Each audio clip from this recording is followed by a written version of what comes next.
आता कौटुंबिक वाटणीची मोजणी फक्त 200 रुपयात 90 दिवसात प्रक्रिया पूर्ण होणार. सरकारकडून जमीन मोजणीचे नवे नियम जारी. राज्यातील सर्वसामान्य शेतकरी आणि जमीनधारकांसाठी राज्य सरकारने एक अत्यंत दिलासादायक आणि मोठा निर्णय घेतला आहे.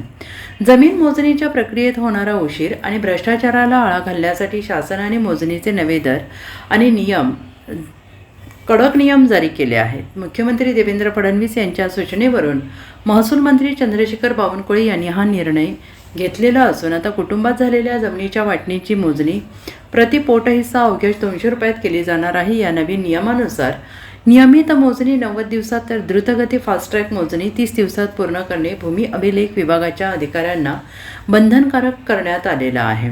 यामुळे मोजणीसाठी महिनोन्महिने कार्यालयाचे उंबरठे झिजवणाऱ्या नागरिकांना मोठा दिलासा मिळणार आहे. या नवीन धोरणात विविध संस्थांना मोजणी दरात विशेष सवलत देण्यात आलेली आहे.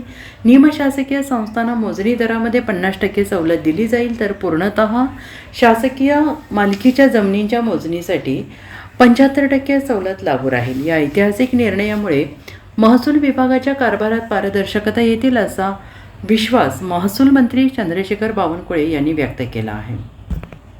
Bureau report SPN Marathi, Mumbai.